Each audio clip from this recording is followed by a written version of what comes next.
দেড় কিলোমিটার রাস্তা পায়ে হেঁটে পোলিং স্টেশনে এসে ভোট দিয়ে গেলেন ১০৫ বছর বয়সী ভোটার। নির্বাচন কমিশনের ভূমিকা নিয়ে প্রশ্ন, চতুর্দিকে সমালোচনার ঝড়। শুক্রবার গোটা দেশে দ্বিতীয় দফা লোকসভা নির্বাচন। সে ধারায় এদিন ত্রিপুরার পূর্ব লোকসভা আসনে নির্বাচন অনুষ্ঠিত। গণতন্ত্রের সর্ববৃহৎ এই মহোৎসবকে সুষ্ঠু এবং অবাধ করতে নির্বাচন কমিশন তথা রাজ্যের নির্বাচন দপ্তর ব্যাপক উদ্যোগ গ্রহণ করেছে। কোটি কোটি টাকা খরচ, সবাই যেন নির্বাচনে অংশগ্রহণ করতে পারেন।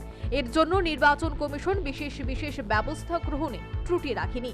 তবে সেসব ব্যবস্থা কতটুকু কার্যকর হচ্ছে তা কিন্তু এবার প্রশ্নচিহ্নের মুখে। ১.৫ কিলোমিটার পথ পায়ে হেঁটে পোলিং স্টেশনে এসে ১০৫ বছর বয়সী এক বৃদ্ধের ভোট দেওয়ার ঘটনা সেই প্রশ্নটা তৈরি করে দিল। এবারের নির্বাচনে ৮৫ ঊর্ধ্ব বয়সীদের নির্বাচন কমিশন বাড়িতে গিয়ে ভোট গ্রহণের ব্যবস্থা করেছে।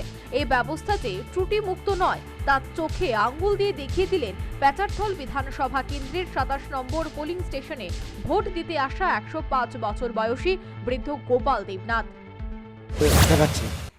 আপনার নামটা কি? আমার নাম গোপাল দেবনাথ। গোপাল দেবনাথ। আপনার বয়স কত? ১০৫। ১০৫। আচ্ছা, আপনার বাড়ি থেকে ভোট সংগ্রহ করার কথা ছিল, গিয়েছে কেউ? কেউ গেছে না, কেউ গেছে না। কেউ গেছে না। তো যোগাযোগ করেছে কেউ? না, যোগাযোগ কেউ করছে না। করে না? না। এই পোলিং স্টেশন থেকে আপনার বাড়ির দূরত্ব কতটুকু? ১.৫ মাইল। ১.৫ মাইল। তো আপনার কি কষ্ট হয়েছে? কষ্ট তো বাবা, নিজে বুঝো তো বাবা, আমি চলতে পারি না এখন। ফাওটা কিনে দিলে ফাওটা কিনে জায়গা চড়তে পারি না। তো বয়স কত আপনার? ওখানে কত বললেন বয়সটা? ১০৫। ১০৫। ভোট দিয়েছেন? আমি ভোট দিয়ে আইছি এখন। কি ব্যবস্থা পাইলেন? কি রকম লাগলো? না, ভালোই লাগছে, ভালোই লাগছে। আমি যাওয়ার সঙ্গে সঙ্গে তারা আমার কুটে ইয়েছে। এক্ষেত্রে নিয়মটা হলো, যারা বিএলও হিসেবে নিযুক্ত তারা খোঁজ খবর করে ৮৫ ঊর্ধ্ব বয়সীদের বাড়ি বাড়ি গিয়ে ভোট গ্রহণের ব্যবস্থা করবেন। কিন্তু এক্ষেত্রে সে সুবিধা প্রাপ্তি থেকে বঞ্চিত হলেন এই ১০৫ বছর বয়সী বৃদ্ধ গোপাল দেবনাথ, যা নাকি নির্বাচন কমিশনের ব্যর্থতার চূড়ান্ত রূপ। তাতে স্বভাবতই নির্বাচন কমিশনের ভূমিকা নিয়ে প্রশ্ন উঠেছে এবং চতুর্দিকে সমালোচনার ঝড় বইছে।